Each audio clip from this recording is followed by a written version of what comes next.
Imagens rápidas mostram pés jogando futebol na terra, torcedores vibrando, goleiros fazendo defesas, silhuetas digitais, origamis de papel alumínio e o logotipo Deu Bola sobre fundo colorido.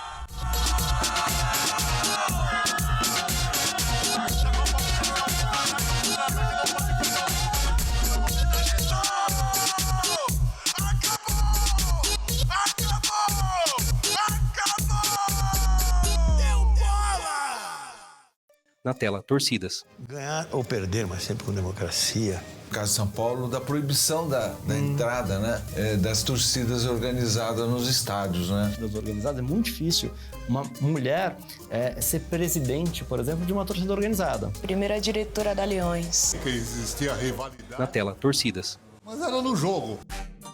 Círculos com imagens de torcedores na tela. Nas suas hipérboles, né, nos seus exageros, o Nelson Rodrigues ele fala em certo momento: eu quase diria que pode haver futebol sem jogador, mas não pode haver futebol sem torcedor. Monitores projetam torcidas de futebol no estádio. E queria mostrar isso, quer dizer, quem faz de fato o futebol popular são essas multidões que vão chegar aos estádios. É o interesse despertado por assistir. Desenhos estilizados de torcedores em estádio de futebol. Como qualquer associação popular, ela assusta. Felipe Tavares Paes Lopes, professor de Educação Física. Mecanismo de pressão dentro do universo do futebol e pode operar como um mecanismo de pressão dentro da sociedade. Eu estou aqui, eu existo, eu me manifesto dessa maneira. Quando eu entro no estádio, que eu vejo essa garotada... Alfredo Fernandes Risonho, torcedor. Uma associação que reúne jovens da classe trabalhadora, que serve de fonte, de inspiração, de socialização, que ainda mais tem a ousadia, em alguns momentos, de sair às ruas e fazer frente às forças dominantes, isso assusta. As torcidas de futebol, elas estão do lado, né, do que está transformando, do ponto de vista paradigmático, o que a gente chama de política. Então é muito interessante como a dinâmica política está dentro das torcidas. As torcidas se percebem como um ator político do futebol. Ganhar ou perder, mas sempre com democracia. Adilson Monteiro Alves, sociólogo. Estudar o futebol é estudar o Brasil. Imagens de torcedores corintianos entusiasmados no estádio. Torcidas organizadas ou uniformizadas, como elas eram chamadas pela imprensa no período, vão surgir ali bem no finalzinho da década de 30, começo da década de 40. Bernardo Buarque, historiador. A torcida uniformizada criada no Brasil é a TUSP, que é fundada na torcida do São Paulo, a partir de um chamado Grêmio São Paulino, que era um núcleo de torcedores. Jovens de classe média, que inspirados nas torcidas norte-americanas, vão começar a irem uniformizados para os estádios de futebol. Eles vão também levar instrumentos musicais, as chamadas charangas. Naquele período, essas torcidas eram vistas com bons olhos. Elas não representavam uma ameaça, muito pelo contrário, representavam o oposto disso. Representavam, de alguma forma, né, um ideal de ordem. Torcedores agitam grandes bandeiras em uma quadra. Houve essa primeira dentição, que era bem vista pelo Estado, por conta desse processo de organização. No final dos anos 60, os torcedores, de uma maneira, percebem que isso pode ser uma ferramenta para outras questões. Os Gaviões da Fiel, eles nascem com esse discurso de pressionar mesmo os dirigentes do clube e de reivindicar os direitos da massa torcedora. É uma modificação de 180 graus nessa visão do que é uma torcida organizada. Que essas torcidas adquiriram um protagonismo como força coletiva que vive, que se estrutura em torno do futebol, mas que vai absorver determinados elementos que são da vida social. Então vão trazer para a identidade da sua torcida elementos que podem ser políticos, culturais. Eu tenho uma paixão absurda pela Portuguesa. Eu tenho uma paixão absurda porque representa a minha família, representa Portugal. Cada grande clube vai ter a sua própria torcida organizada ou uniformizada. Você tem a do Corinthians, você tem a do Palmeiras. No Rio de Janeiro você vai ter, por exemplo, a charanga do Flamengo. Você tem uma torcida organizada do Vasco, a TOV, que se eu não me engano existe até hoje. E nós temos algumas organizadas que são muito fortes, né? Então, os Leões da Fabulosa nascem num movimento que foi criado já nos anos 70, pós-ditadura, né, de algumas torcidas organizadas, e se foi criando torcida organizada em outros times, né, como no Santos, como no Corinthians, e os Leões da Fabulosa veio junto. Por conta do clube de regatas, a gente tem a âncora e tem as pás, né, Célia Medina, médica. da luta com a mesma cor negra, né? Meu pai sempre dizia para Zé Maria, ex-futebolista. Tem que ter sangue. Dilson, Vampeta, Grande Carbone, Viola, Magrão. E levei para o resto da minha vida. Corintiano é isso, corintiano é de briga, corintiano é de luta. Sócrates, esse gesto era bem revolucionário, era bem democracia corintiana. Gaviões da Fiel ela tem uma história, né, de reivindicações, uma história de lutas bastante densa. Que naquele momento o Corinthians ele era presidido pelo Vadielu, que tinha uma relação umbilical, né, com o regime militar e que era visto aos olhos dos Gaviões da Fiel como um ditador. Há uma experiência, né, ligada a um time de massa como o Corinthians, onde na década de 70, 80, você teve uma experiência chamada democracia corintiana. Nesse contexto dos anos 70, no caso do Corinthians e da sua torcida, o fato era que o Corinthians vivia 23 anos de jejum, 23 anos de fila. Esse momento de escassez de título, que em geral afasta o torcedor do seu clube, foi o momento em que se constituiu o mito da Fiel. A torcida, com essa dimensão quase religiosa, né? A Fiel, algo quase transcendente, metafísico, mas que era esse espírito que animava esses jogadores. Homens com jaquetas dos Gaviões esticam uma bandeira. Dentro do G aqui. Marcelo Temporini, gestor de segurança. Tudo passar, vai ter procissão. Um olhar altaneiro no céu, abençoa a Fiel, trazer a missão. Essa escolinha de bateria, sempre no meio do ano, ali maio, junho, é aberta uma inscrição para aproximadamente 400 pessoas. Aqui você tem existência. E a gente sabe, né, mano, essas mazelas sociais que a grande maioria... Danilo Oliveira Bill, professor de História. Periférica e tal, então... Por isso que tem esse amor, tá ligado? Que a gente tem pelos Gaviões, porque o Gaviões faz a gente ser alguém, mano. O comportamento do torcedor corintiano, acho que eu peguei aquilo do meu pai, que era um torcedor fanático, era um corintiano fanático. Houve uma presença muito forte dentro do Corinthians a partir da formação do movimento Democracia Corintiana, né? Democracia Corintiana surgiu como o nome da chapa vencedora na eleição de 1983. Isso sobre um momento difícil da política brasileira, que era a ditadura militar. Estamos falando de uma ditadura que nasceu em 64 e foi esmagando o país. Censura. Havia censura. O que a gente dizia também era censurado. Então o povo era muito enganado. Nós decidimos as nossas vidas aqui dentro do Corinthians e passávamos para a sociedade que dá para fazer isso.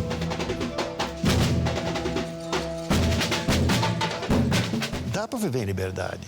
E esses ventos democráticos vão chegar especificamente ao clube, né? Também num contexto ali, numa concertação muito específica, em que você tem um vice-presidente de futebol como Adilson Monteiro Alves, que tinha uma formação mais ampla, era sociólogo. Que aqui a gente votava, que aqui a gente escolhia. Sabe o que a gente não fazia? A gente não escalava time. A gente não votava quem ia jogar. A gente não decidia quanto cada um ia ganhar. Isso era uma negociação direta entre o trabalhador e a empresa. E nessa nova gestão a coisa era diferente. A liberdade que a direção deu para que o jogador tivesse, o diálogo, a abertura desse diálogo, facilitou muito. Vai abraçar essa ideia de que o jogador poderia ter um assento decisório. Comunicava que ele estava atrás de um jogador, e assim, assado, o que a gente achava. Quer dizer, o jogador era consultado. O que vocês acham do Leão? baita goleiro de seleção brasileira. Me lembro na época até que alguém me perguntou, pô Zé, você teve com ele na seleção, como é o Leão? O jogador começa a questionar a concentração, começa a questionar a possibilidade dele opinar na contratação de um jogador ou de outro, e essa experiência foi uma experiência que no início dos anos 80 foi muito bonita. Casagrande, surgiu Zenon, surgiu uma série de Sócrates, né? Uma série de jogadores icônicos. Tá aqui o Zé Maria, ó, time campeão de 77, ó. Zé Maria, Tobias, o Xerife. Uma gratidão enorme, né? Que ele tentou passar para o grupo a liberdade de conversa, de trabalho aberto. Vladimir, nosso capitão, Sócrates, Osmar Santos, o locutor das diretas, Casagrande, Juninho e Roger Ferreira. Isso foi uma abertura espetacular. Eu acho que ali foi o grande passo nesse processo que estava sendo implantado no clube. Não à toa, né, na Gaviões da Fiel se estendeu a faixa anistia ampla, geral e restrita em fevereiro de 1979, em que o pedido pela anistia aconteceu. O time do povo, né, o time dos sofredores, né, o time dos excluídos. Então, quando você consegue introduzir a reflexividade, né, nesse processo, a gente tem não exatamente um funcionamento só de massa, mas você tem um posicionamento de classe. Começa a emergir ali uma reflexão sobre classe. Eu insistia nisso. Se a gente ganhar, máximo, democracia venceu. Se a gente perdeu, democracia perdeu. Pau. Não, tanto faz aí, ganhar ou perder não importa. Tem que ser com democracia e pá, aí ganhar ou perder, mas sempre com democracia. E a gente... Mãos tocam um tambor com o escudo do Corinthians. Então tudo isso confluiu entre time e torcida de uma maneira muito especial. Você tem depois os Gaviões da Fiel, inclusive junto com a torcida jovem do Santos, uma participação forte na... Direta já. Então começou a se aproximar a chance de acontecer aquilo que a gente pregou. Organizadas trabalharam e muito pela reconquista da democracia e pela defesa da liberdade de estar nas ruas lutando por uma mudança no regime, né? Mais recentemente você tem aí a torcida jovem do Santos, você tem a torcida jovem da Ponte Preta. Todas essas torcidas, de alguma forma, né, elas representam aí uma novidade nas arquibancadas brasileiras e, de alguma forma, operam como um mecanismo de pressão. Inchaço e o crescimento dessas torcidas nos anos 90 que levaram a uma intensificação das rivalidades e das brigas. E aí, nos anos 90, essas brigas começam a ter esse contorno de uma rivalidade mortal, né? Enfim, os casos mais dramáticos das grandes torcidas de São Paulo. O próprio assassinato desse fundador e ex-presidente da Mancha Verde ali em 88. A Mancha Verde ela surge aí na primeira metade dos anos 80 e palavras dos fundadores da Mancha Verde a fim de resgatar o respeito do torcedor palmeirense. Depois você tem a primeira morte dentro de estádio num jogo entre Corinthians e São Paulo pela Copa São Paulo de Futebol Júnior.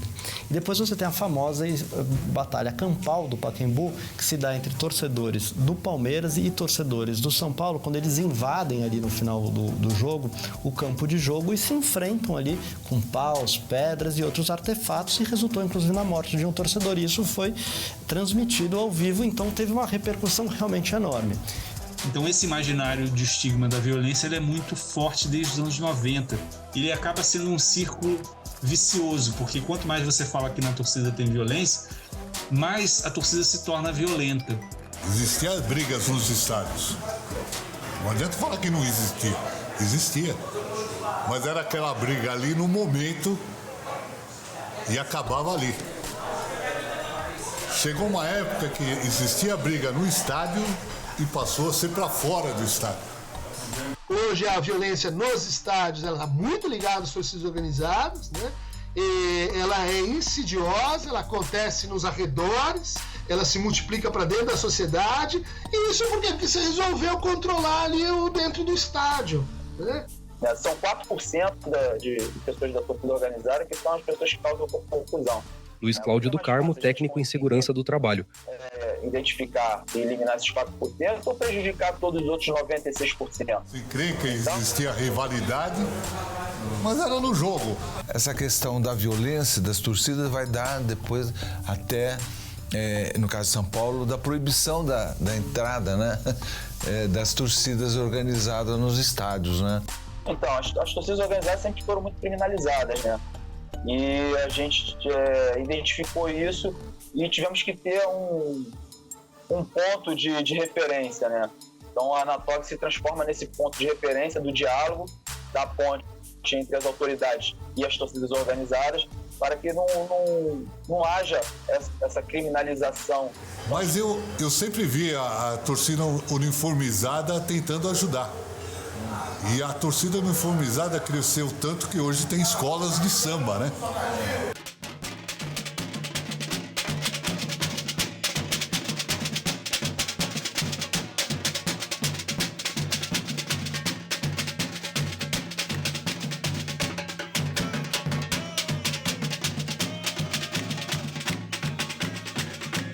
Tem torcida que não aceita uma mina encostar em um instrumento, uma mina encostar em algum material, tá ligado? E a nossa já não.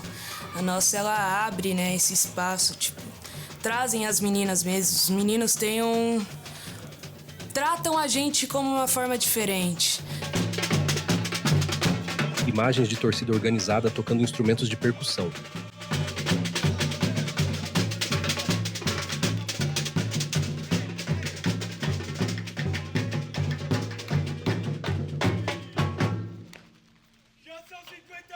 Homem agita uma bandeira de time. Em que pese isso ser uma realidade, não há como negar isso, ela, ao mesmo tempo, ela tem uma potencialidade como algo de diversidade, de ser um mecanismo de socialização juvenil, de integração comunitária. As torcidas de São Paulo hoje são escolas de samba, então elas têm toda uma vivência do carnaval, que é uma vivência de sociabilidade, festiva. Hoje a gente não enxerga, por exemplo, nas torcidas organizadas, é muito difícil uma mulher ser presidente, por exemplo, de uma torcida organizada. Primeira diretora da Leões, para um lugar que é machista, né, vamos se dizer assim. Torcida organizada às vezes tem muito esses negócios de machismo. Então, ter esse negócio das mulheres crescendo, as mulheres podendo ter o lugar dela na arquibancada é outro nível, é sensacional. Era quase zero, né, dentro de uma torcida organizada ou com a presença feminina, né? Então isso tudo no decorrer do tempo foi modificando. Hoje em dia já tem regiões divididas, só tem meninas. Hoje as meninas fazem parte da bateria da sua instituição, fazem parte da sua direção, né? Então isso tudo evoluiu muito. Nada mais do que a nossa história conta por si só, né? Tivemos aí na década de 70 aí a Madalena, que é uma baita representatividade, uma mulher preta, mãe, periférica, que ama o Corinthians. O time do Corinthians daquele jeito, de ruim pra caramba e tal, aquela coisa, e o juiz metendo a mão no Coringão, ela invadiu o campo e tudo mais, e foi cobrar o juiz, aí veio um policial e deu uma rasteira por trás nela. Quando a gente pensa em torcida organizada, raramente a gente pensa que elas podem ter uma entidade representativa. E ali, em 76, em função de uma série de problemas que era vislumbrado pelas lideranças de torcida, não só o aumento da violência, mas via violência policial, preço dos ingressos, dificuldade de locomoção, uma série de problemas. Elas conseguem articular a existência da primeira associação de torcedores, a primeira associação representativa de torcedores, que é a Toesp, que depois vai ter no Rio de Janeiro a Astorg, depois FETORG, e hoje em dia a gente tem a Anatorg. Na verdade foi um encontro de torcedores, né, em 2007. Então em 2007 a gente consegue reunir alguns torcedores de várias localidades do país. E aí surgiu os seminários. Até então não existia na Anatorg ainda, só existia gente, torcedores de organizados, conversando, tentando abrir diálogo entre outras torcidas de outros estados. E acabou que formou um conselho, né, com as principais lideranças do país. Chegou um momento que ficou uma coisa tão grande que decidimos fundar a Associação Nacional das Torcidas Organizadas.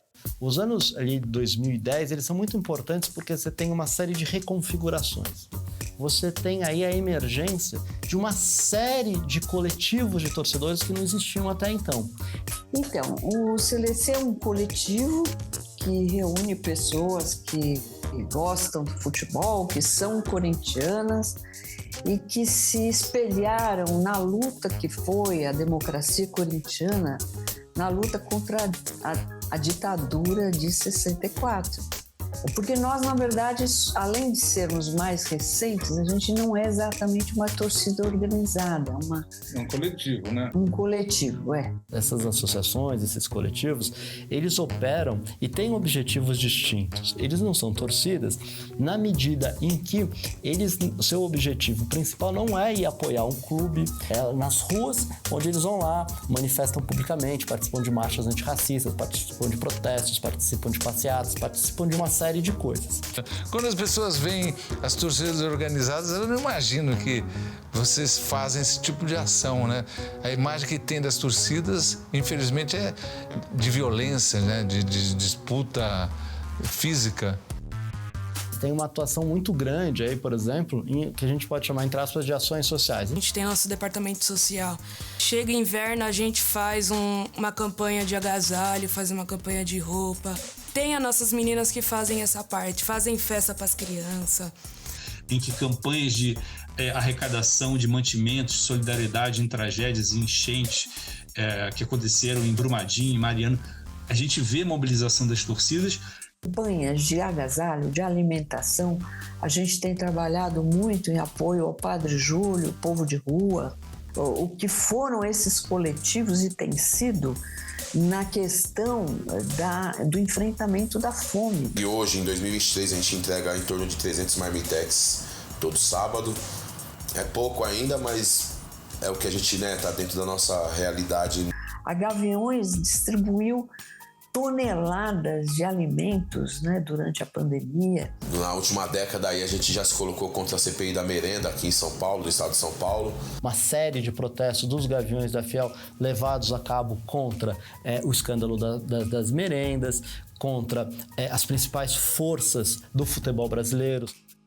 Toda essa ação, toda essa mobilização, né? Todos lembram como foi importante a Gaviões da Fiel, em plena pandemia, ir para a Avenida Paulista. Nos últimos anos aí a gente se colocou a favor da democracia, né? Aconteceu o que aconteceu, a gente conseguiu realmente sufocar essa manifestação deles. Eles marcaram para o outro sábado, a gente foi também, no mesmo horário. E para nós, os Gaviões, é um orgulho ser processado por esse Estado que defende essas coisas fascistas, da qual a gente não compactua. Os atos de resistência da Paulista, aí começou a trazer todos os coletivos antifascistas de todas as torcidas e tá até tendo um bom diálogo sobre isso. Tá todo mundo respeitando o espaço do outro, que é em prol do mesmo objetivo, né? Que é quando a gente faz esse tipo de manifestações de lutas em prol da sociedade num todo, mano, que é pra todos os torcedores, não é só pro corintiano não, mano. E é isso transcende, então tem coletivos de diversas formas, né, mano? Temos Fiel Motoca, temos academia de luta, né, mano? Temos os nossos atletas. Também dos albergues que tem em volta do Canindé, que são 3 albergues, né? Um que toma conta de crianças e mulheres, outro que toma conta de adultos, homens, né, adultos, e outro que toma conta de idosos, e tentando sempre estar ajudando um pouco, né, à medida do possível nosso, né, tá tentando acessar as necessidades deles, sempre suprindo um pouquinho com a nossa força como entidade, né, infelizmente, boa parte da mídia aí meio que se transformou as torcidas organizadas como uns monstros da sociedade, né? Mas na verdade não, né? Os Gaviões da Fabulosa, como qualquer outra torcida organizada hoje no Brasil, é um movimento social muito grande, é um lugar mais democrático que existe no mundo, é a arquibancada, né? O Gaviões da Fiel Torcida, acho que desde 69, vem realizando um impacto social na vida das pessoas. É viver em sociedade, é comunitário. Hoje ser membro de uma torcida organizada é você fazer parte de uma numa sociedade onde você divide tudo que você tem, entendeu? Você briga um pelo outro, você tá ajudando sempre o próximo, vocês estão sempre em prol de uma situação única, né? Que a gente tem que ter um lado, a gente é o lado da democracia, então. Até pela mística da democracia corintiana e tudo mais. Então somos pela democracia. É isso que somos. Enfim, eu espero que com tudo isso que temos feito, a mídia corporativa, né, a mídia grande, que ela passe uma imagem diferente do que são as torcidas organizadas, do que são essa juventude que gosta de futebol, que está nos estádios, que tem, assim, tradicionalmente sendo revelados como arruaceiros, briguentos e tudo mais. O fato delas serem, hoje em dia, né, um espaço de pertencimento, um espaço de socialização, um espaço de discussão para milhares de jovens, é ali onde talvez eles encontrem, né, um espaço que eles não encontram em outros âmbitos da vida social. Por exemplo, o mundo do trabalho, né? Ali eles têm reconhecimento, ali eles podem se socializar, tecer novos laços sociais, ali eles têm a oportunidade, por exemplo, de viajar para diferentes lugares do país que eles não teriam talvez essa oportunidade, né, se não participassem de uma torcida organizada. Então, repito, a torcida organizada, ela é hoje em dia, né, um importante espaço de socialização, pertencimento e reconhecimento para uma série de jovens. Imagens de homens e mulheres tocando instrumentos de percussão. A nossa luta contra esse pessoal da extrema-direita, né, se deu conta na Paulista de 2020, né, e não parou por aí, né, a gente conseguiu se manifestar e chegar em Brasília em 2020, e a gente tinha um jogo no Rio de Janeiro, né, contra o Flamengo. Você vai ver sempre a nossa faixa dos Gaviões da Fiel e das torcidas do Corinthians também.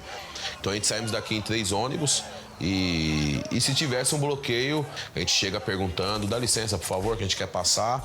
Então realmente a duta estava fechada e enfim, a gente não vai ficar parado, mano. Então a gente desceu, tem vídeos aí que mostram isso, a gente desceu. Quando chegou nos manifestantes não foi diferente, chegou falando, mano, dá licença aí que os Gaviões da Fiel vai passar, que a gente quer ver o jogo, mano. Nada e nem ninguém é maior que o nosso símbolo, que é o Corinthians. Então a gente vai ocorrer onde for, mano.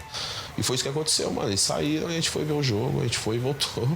E o bloqueio da Dutra acabou. Os caminhoneiros queriam isso também, porque os caminhoneiros queriam trabalhar, mano. O cara queria entregar a carga dele e voltar pra casa dele. É isso que ele queria. Pra nós é uma honra, mano, prestar esse serviço pra sociedade aí que...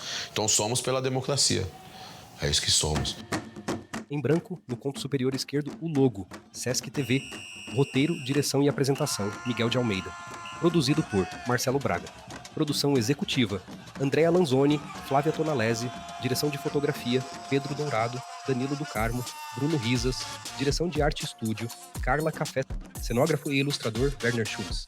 Trilha tema de abertura, Dupla 02. Trilha sonora, Maestro Petreca. Som direto, Tomás Franco. Montagem Laís e câmara, Fernanda Giusfredi. Coordenação de pós-produção e finalização, Emerson Moreira.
Produção Santa Rita Filmes. Realização Sesc TV 2023, sesctv.org.br.